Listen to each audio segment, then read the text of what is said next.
El aura de una obra de arte se define por la experiencia de lo irrepetible. Además de su contenido, la obra siempre tiene una carga histórica y otra simbólica que le confieren su singularidad.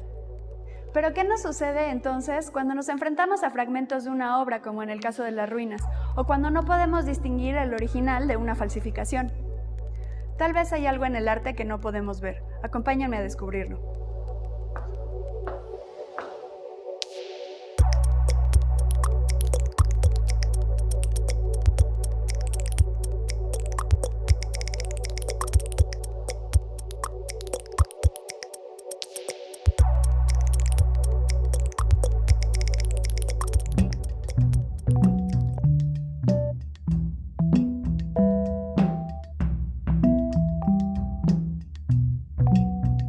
Las falsificaciones son tan antiguas como el arte. El artista Francis Alice tiene una colección personal de más de 300 obras casi idénticas. Se trata de cientos de falsificaciones del retrato del siglo XIX, Fabiola con velo rojo. El original sigue sin aparecer.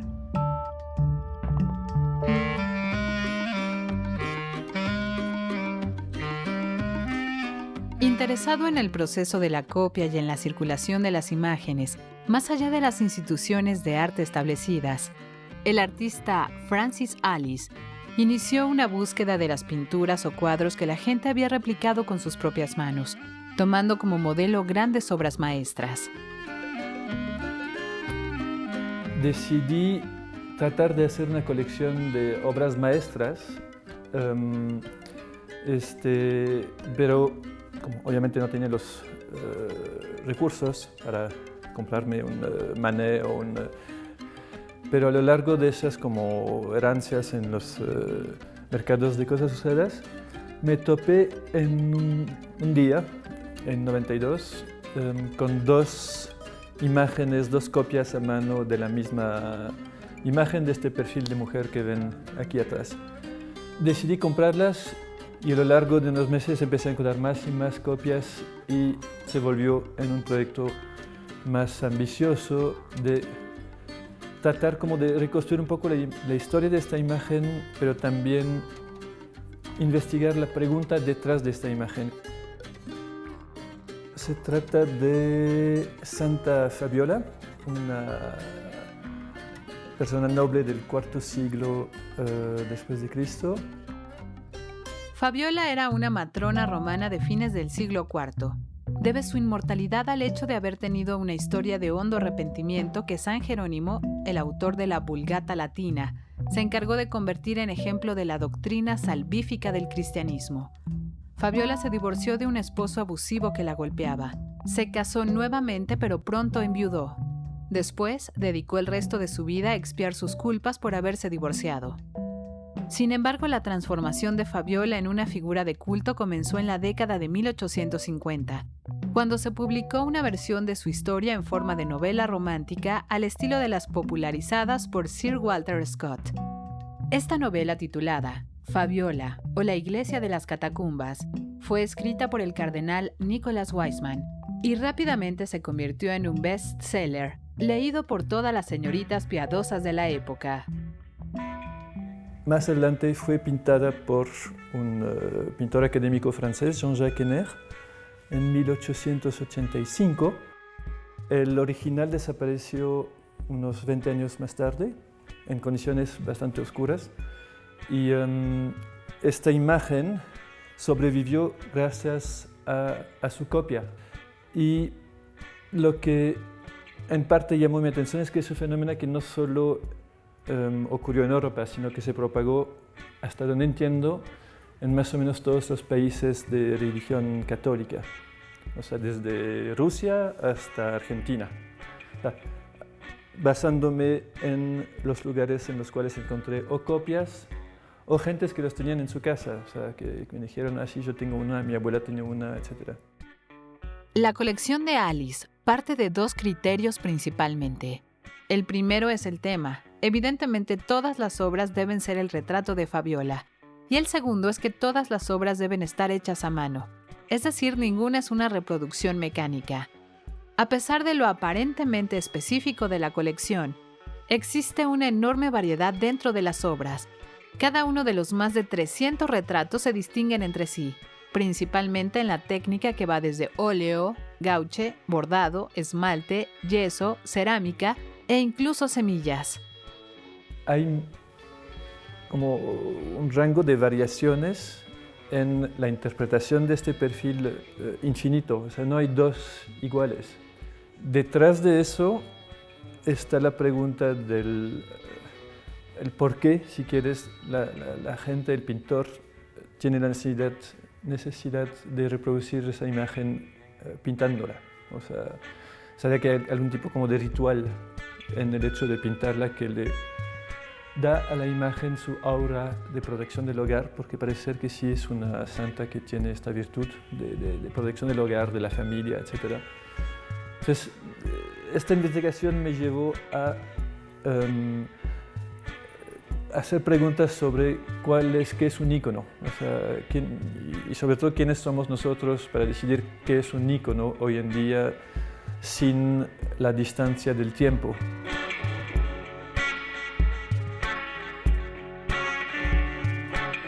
La emoción de pensar que quizá encontraron el original, que varias veces me pasa. Fundamentalmente no me importa tanto, pero es obvio que le da como otra capa de emoción. Yo no soy historiador, ni académico, ni curador, o sea, lo hago con una cierta como licencia poética y artística y quiero mantenerlo así, o sea, no es que pretendo hacer una investigación rigurosa, sino quiero dejar abiertas todas las pistas y todas las interpretaciones posibles de este conjunto de imágenes. Con la copia como precepto fundador, la colección de Alice privilegia la réplica sobre el original, lo anónimo sobre lo conocido o famoso, lo artesanal o aficionado sobre lo profesional y lo bajo o kitsch sobre lo precioso. Es el uso que, más que los diccionarios de símbolos, da sentido a las imágenes, pero es difícil comprender el por qué se pinta Fabiola una y otra vez.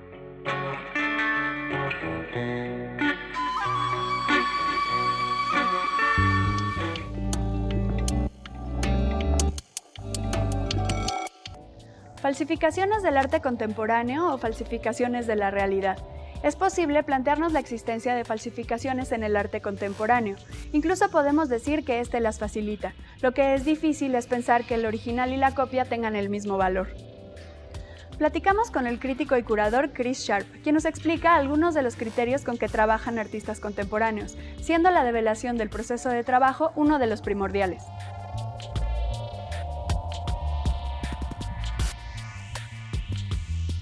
I would say that it's a perfect synthesis between form and content.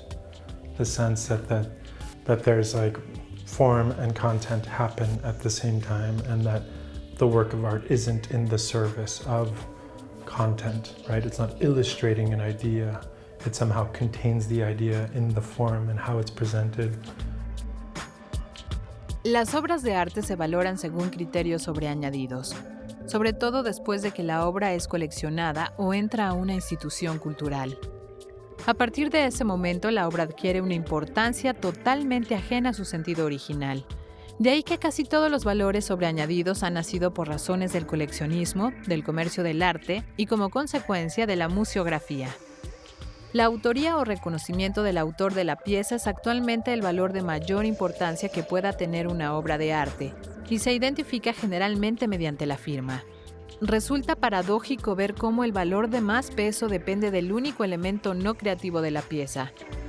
De estos valores mencionados, sumados a la crítica especializada, deviene el precio final de la pieza. Pero, ¿qué sucede con el arte contemporáneo que parece haber perdido justamente todos los criterios sobreañadidos que le dan valor a una obra de arte? Careers are made in a year. An artist is discovered, a bunch of people buy their work, the work goes to auction, prices jump up, and in a year it's like they're making more money than most artists have made over an entire lifetime, and they're in their mid-20s, and then the next year the prices begin to fall. Right? I see a lot of art and I feel like the problems are kind of borrowed or trendy, kind of popular. But what interests me is when the artists and the work, the practice, there's a real problem that they're trying to resolve. Existe un encuentro crucial entre dos personalidades que cambió el rumbo de la historia del arte, así como nuestra concepción del mismo. Se trata del encuentro entre Marcel Duchamp y Walter Benjamin. Días antes de este encuentro, el filósofo alemán había publicado su ensayo, la obra de arte en la época de su reproductibilidad técnica. Sin embargo, el artista francés aún no hacía sus famosos ready-mades. Este fue el instante en que la autenticidad dejó de ser aplicable a la producción artística y así la función entera del arte se transformó. I mean, for me, I think one of the defining moments of modernity or modernism was when Baudelaire defined modernism in the middle of the 19th century, when he speaks about depicting the contemporary and finding the eternal within the contemporary. This is a rather classical notion at this point, but was very revolutionary in the middle of the 19th century. I think we're in a kind of paradigm shift when something like that will be less and less important by virtue of the internet, by virtue of the evolution of technology, and as a consequence, I feel like one of the primary virtues of a lot of contemporary art, which no longer interests me, is all that matters is being contemporary, is representing the contemporary, and no longer the eternal, let's say, the other half of Baudelaire's equation. Para el público, el arte contemporáneo es eminentemente original. Si una pieza está colocada dentro de un museo, significa que es buena. Si no se encuentran valores o características que expliquen el porqué de la presencia de una pieza determinada en el museo, entonces al público no le queda nada más que admirar su originalidad. Además, el concepto de contemporaneidad quiere decir que se trata de lo último, por lo tanto, lo más original. En muchos casos actuales, la verdadera importancia de una obra radica en el proceso de creación y no tanto en el resultado final. Process is something that is important to me. It's not all important, but I guess in general, I am very interested in the manual quality of art. And by manual, I mean the fact that it was handmade. And especially what's important to me is that it's an art where there is a kind of real synthesis between the form and content, and it's not necessarily conceptual. I love conceptual art, but I'm very interested in an art which is somehow idiosyncratic while being very idea-based. El consumidor actual a gran escala de arte prefiere que el arte le sea acercado y entregado. No quiere alejarse, no quiere marchar a otra región o a otro contexto para experimentar el original como original. En lugar de esto, este consumidor quiere que el original venga hacia él, pero en forma de copia. I think in the end our idea of art will change. This lack of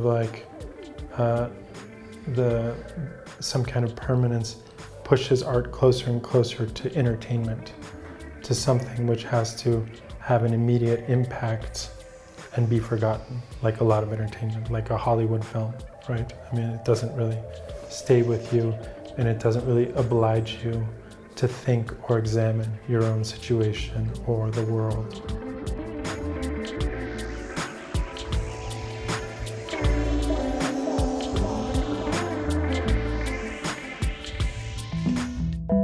Dicen que si la Venus del Milo tuviera brazos, no sería tan famosa.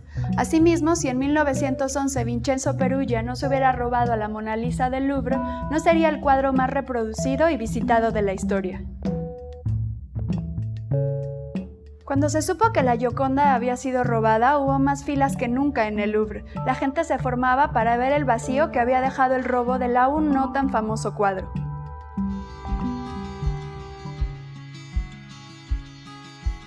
F for Fake, de Orson Welles, es una historia de engaños. En películas como El Ciudadano Kane o It's All True, se pueden encontrar los antecedentes formales de esta obra. Welles parte del found footage, para tejer una compleja red en la que la dualidad de realidad-ficción se cuestiona constantemente. La película que encontró era un documental de François Reichenbach de 1968 sobre falsificadores. El eje narrativo es la historia de los dos falsificadores más famosos durante el siglo XX. Se trata de Elmir Dohori, un pintor americano que pasó a la fama por sus excelentes falsificaciones de Modigliani, Matisse y Picasso.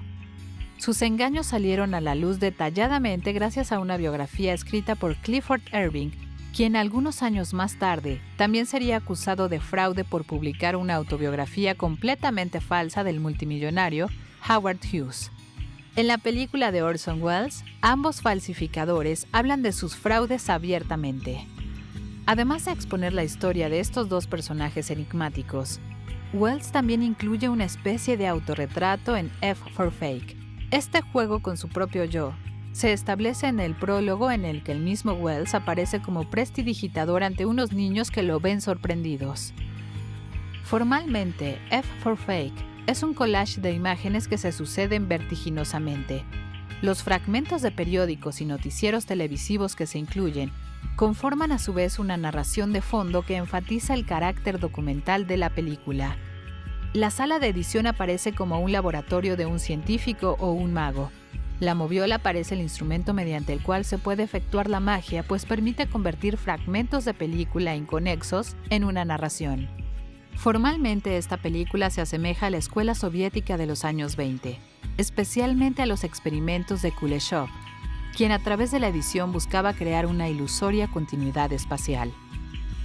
Una de las reflexiones más importantes de esta película es: ¿qué es el arte?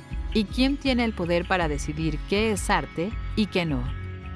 En esta película de Orson Welles existe una reflexión personal sobre su propia condición de artista.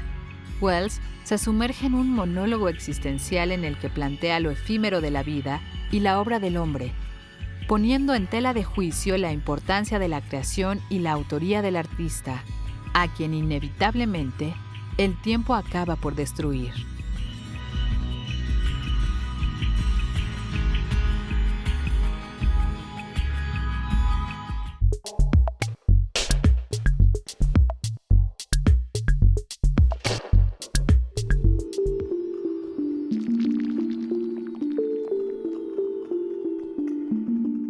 La creación a partir de material descubierto es una característica del arte de nuestro tiempo. El found footage o metraje encontrado es un género que redefine al cine como arte. El Dr. David Wood se ha dedicado en los últimos años a reunir y a estudiar pietaje encontrado, y a través del análisis y la restauración ha logrado rescatar fragmentos fílmicos de la Revolución Mexicana. El found footage es un subgénero del cine experimental o avant-garde que integra material de películas existentes en nuevas producciones. Etimológicamente, el término found footage sugiere que se describe algo nuevo en el material o la película y que su contenido tiene un significado oculto. Las películas hechas con pietaje encontrado o found footage tuvieron sus inicios con el movimiento surrealista. En 1936, el artista americano Joseph Cornell produjo una de las primeras películas bajo esta técnica, reuniendo material encontrado de la película Al este de Borneo con otros fragmentos de película que encontró. Su nueva película la llamó Rose Hobart, como un homenaje a la famosa actriz. El found footage o el metraje encontrado, el metraje a veces en español se habla del reempleo del material. Se podría describir como un género del cine documental y experimental que se basa en el reempleo y la recontextualización y la resignificación de películas o fragmentos de películas filmados previamente con otros fines. Y es una práctica más o menos constante en el cine experimental. Es algo, creo que llama la atención a muchos cineastas y artistas plásticos que trabajan con material fílmico, porque de alguna forma hace que nos cuestionemos sobre la propia naturaleza del medio cinematográfico. En 1958, gracias a la obra de Bruce Conner llamada Una película, resurgió este estilo también conocido como collage, y recientemente encuentra su máxima expresión en películas como Lyrical Nitrate, de Peter Delpote, o Decasia, de Bill Morrison. Lyrical Nitrate es un tributo al cine y está construida a partir de pedazos de película de nitrato que se encontraron en un ático en Ámsterdam. Es una especie de mini archivo o museo visual en donde se cuestiona la materialidad del cine, así como su estructura y constitución. La película está editada en 6 partes que hablan de la naturaleza del cine y de su vida cíclica, que se titulan Ver, Puesta en escena, Cuerpo, Pasión, Muerte y Olvido. Nitrato lírico es una película hecha con pedacería, básicamente. Está vinculado con un proyecto del Archivo Fílmico de los Países Bajos, que desde los años 80 iban coleccionando lo que llamaron bits and pieces, o sea, pedacitos, pedacería. Eso tiene que ver con un nuevo interés que hubo en muchos archivos fílmicos en esa época, en los años 80, de valorar fragmentos descontextualizados. Entonces, lo que hizo Delpote fue rescatar muchísimos fragmentos y los organizó olvidándose por completo de la idea de tratar de establecer su significado original, y más bien lo que hizo fue los montó en una suerte de sinfonía de cine perdido. Como en muchas de las películas de este género, surge una especie de fantasmagoría entre las imágenes, pues da la idea de que después de haber sido desechadas y olvidadas, tienen la facultad de resurrección en cuanto vuelven a ser vistas. Realizar una película bajo el género found footage implica señalar discursos culturales y patrones narrativos, pues un pedazo de película siempre tiene una historia detrás de la imagen que contiene. Las tecnologías digitales han cambiado un poco el panorama. Por un lado, lo que implica la tecnología digital para los artistas, los cineastas que están trabajando con el reempleo del material, a veces lo que significa es un acceso mucho más fácil al material, ¿no? Es mucho más fácil ahora para cualquiera acceder a fragmentos audiovisuales del pasado, ¿no? O sea, cualquiera se puede meter al internet, agarrar algo de YouTube, reciclarlo a su forma. Es algo que hacemos de forma cotidiana sin darnos cuenta.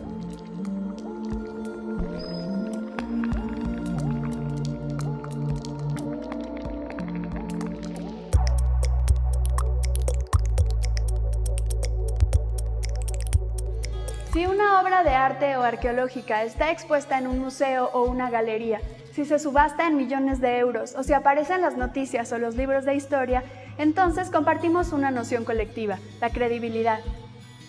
Detrás de cada representación existe un valor. A nosotros nos toca descubrir qué nos inspira de la obra de arte. Gracias por acompañarme hoy en Banda Ancha.